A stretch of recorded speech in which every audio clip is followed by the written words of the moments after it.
My friend, you're not gonna believe what is about to transpire in this Is It Worth It series about salsa verde. Ask my assistant. You can ask Lauren. I said the other day, it's not gonna be worth it. We need to feature an It's Not Worth It in our Is It Worth It series, because everything so far, it's been worth it to make it homemade. And we need to do something that's not. Ask her. I did, I said it, we said it. And we agreed that it was gonna be more convenient to do this. Okay, I know I'm spoiling it, but holy cow. This is not it, friend. This is not it. Okay, we just gotta get right to it. We're gonna get right to it. Go watch this video. You're gonna be shocked, just like I was. Okay, let's look at the ingredient and price breakdown for salsa verde. Here is a jar of 16-ounce mild salsa verde. This is $2.88. There is a fresh version at my store for $3.33. There is a larger 24-ounce version for $3.89, so larger is a little bit cheaper. And here is the price breakdown for the fresh ingredients. We have tomatillos.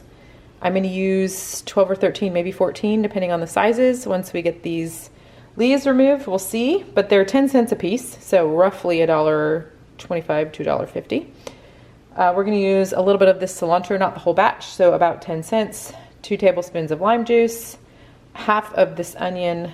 I'm gonna just chop up. It's all going in the blender later, but I'm gonna chop it up a little bit, the garlic and the jalapenos. So a little bit of chopping involved here, but all together, the ingredients here are going to be less than $2.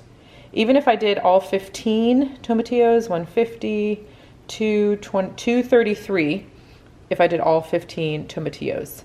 So that is a rough breakdown, and let's get to making this salsa. I'm going to break down 2 ways to make it, but before we start making it, I need to chop up a couple things. So let me do that real quick, and then we will get to pan roasting these tomatillos.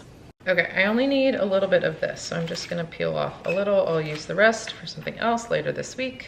I only need half of this onion. I will save the rest. We go through enough onion around here. I'm gonna just peel off these outer layers and then just do a couple slits through just to make it easier to get into the blender with everything else and so that it blends evenly. So I'm gonna save him for later. So I'll probably just do this and then I'll just break it up before I put it in the blender. So these 2 are ready to go. The garlics, I'm just gonna lop off the bottoms and then just give them a little smash to open them up. They will be properly blended with everything else later.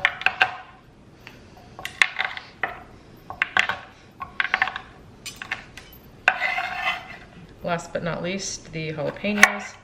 I do not want this to be super spicy, so I'm gonna go ahead and cut out the core and the seeds. Ooh, that onion is coming at me. I usually do this by like opening it up and then just removing this whole section. This is the real spicy portion of the jalapeno, what's inside here. Do not want that. That onion and my eyes are not getting along today. You just need to like peel out the pith. I should have gloves on, but I don't, which notes to self, don't touch your eyes, which is not good because my eyes are running because of the onion. See, this is a little bit different than cutting a bell pepper where you can cut notch to notch. You've probably seen me do that 100 times. This is slightly different. I cut the top off, cut open one side, and then once you can open it up, you can kind of cut out the core. And I am gonna also just sort of lightly chop that.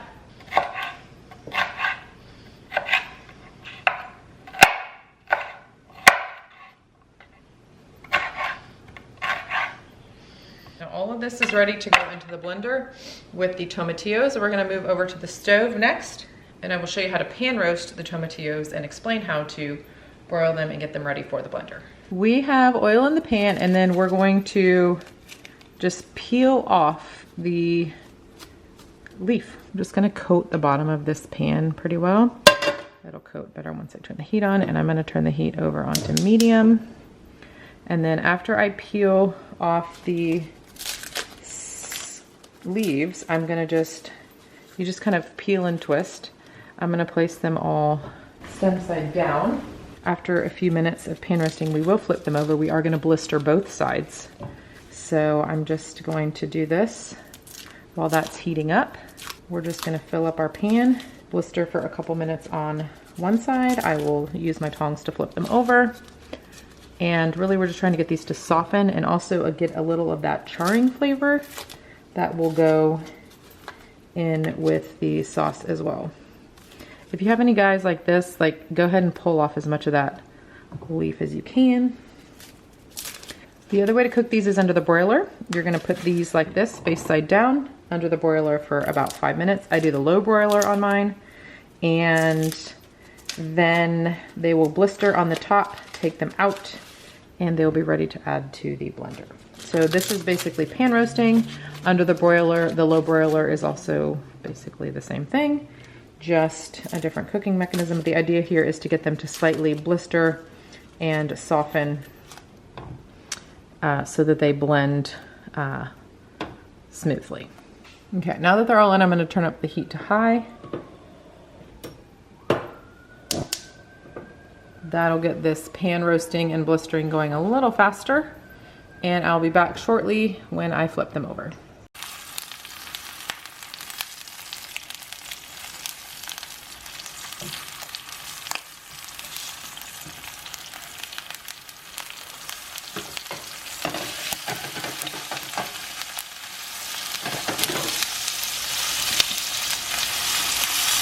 Okay, I could actually, you can smell when they're gonna get that darker brown. I can smell that. There's a very distinct smell.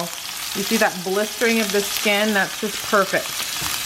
Now I gotta flip them all over. I wanna do both sides and then we'll be done. So this only took about 4 or 5 minutes to get to this point heat-wise.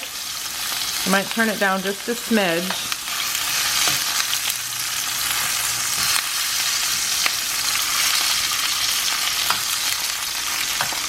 If you have some of these larger ones, I suppose you could cut them. That guy's like trying to dance, but they're dancing.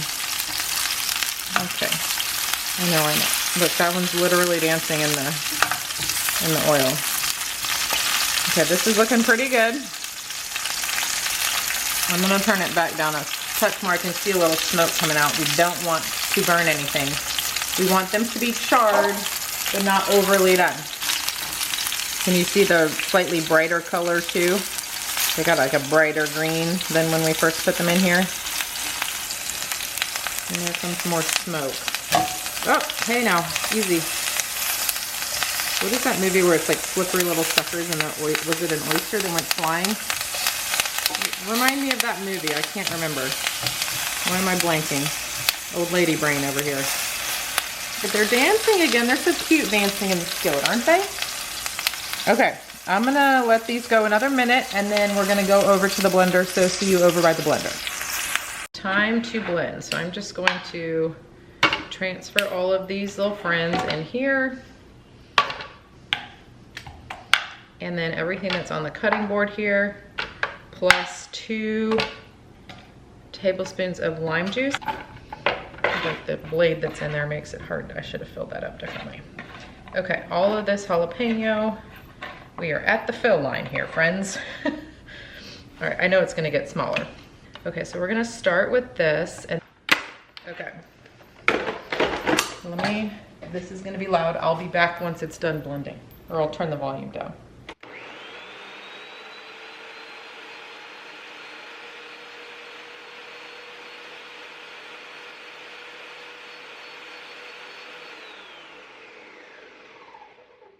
And that's very warm. It will thicken a little bit as it cools. All right, I'm gonna pour this guy for comparison purposes. Okay, the other camera battery died, so here we are. I'm gonna pour this into a quart-sized jar, and it's not even big enough. How about that? Looks like we're gonna be having salsa verde chicken this week. I'm gonna grab another container for the rest of this real quick so we can do a full comparison. Side by side, final comparison and opinion. 40 ounces of salsa verde made homemade, for less than $2. Now, I live in the land where tomatillos and jalapenos and cilantro is real cheap. So that price might be different for you. That is pretty cheap for a lot of salsa verde. This would be great with enchiladas, great with like a shredded chicken, and lots of different ways to use this. Okay, for 16 ounces, this jarred version, $2.88, a fresh version, $3.33, or you can get a larger 24-ounce jar for $3.89. So let's pretend this one plus a 16, so 16 ounce plus 24 ounces, 40 ounces, which is how much this is, which is a grand total of $690. So $6.90 store-bought, $2 homemade. My opinion actually changed on this one. I 100% went into this getting all the ingredients thinking, oh, this is gonna be such a pain to make this, to deal with the tomatillos. It was really easy, and also it was really cute watching them dance in the skillet. Anyways, my opinion on this changed as I was making the video and seeing the full, I knew it was gonna be close cost-wise, but seeing this amount here, it's a lot more. And this, I just love a fresh salsa. Sauce, any fresh. I tend to go towards homemade is better, but I also love the convenience and the option of pouring out of a jar. Now, there is a very delicious hatch chili green salsa, hatch chili salsa verde, that's only sold seasonally at Trader Joe's. I do love that one. I think that one would be really easy to do. I would probably do half the tomatillos and then a couple of hatch chilies. Same story, pan roast or broil. I would just take the seeds and pith out of the hatch chilies and pan roast with the tomatillos and then blend it all together just like we did in a half and half ratio. Instead of all tomatillos, I would do half hatch chilies, half green, or half tomatillos. So that's an option for a other sort of seasonal one. I do love the convenience of just grabbing and pouring, but also that freshness. This one is tough. This is a toss-up. I think I'm going, just because the massive difference in cost, I'm going for the salsa verde that you make at home. Goodness, that was a change. That was a 180 from what I thought going into this video. You can ask my assistant, and I even told her, oh, this is easy. This is gonna be the jarred one. But that's a significant cost difference. $7, a little less than $7, $2, less than $2. Ooh, it's a big difference, y'all. Okay, now you know how to make salsa verde.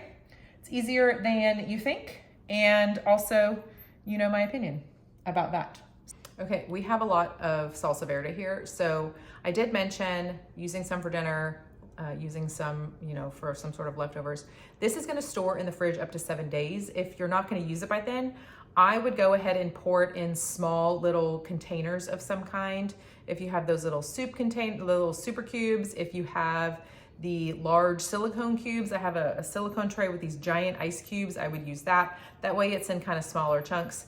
You can then freeze it and thaw it out to use later when you're cooking. I wouldn't freeze it and then, like, you know, eat it like with chips per se. I wouldn't eat it with chips per se anyways, but, or if you were gonna add some to like a soup, like a shredded chicken soup of some kind, this would be a great addition into just a simple chicken, like you could do like a salsa verde chicken tortilla soup, if you will. So I would freeze it in small little bits so that you can use it later. Of course, you can pour it all, if you're gonna plan to use, you know, 2 or 3 cups at a time, you can pour it into a larger container that you put into the freezer. So I wanted to share that real quick before we wrap it up.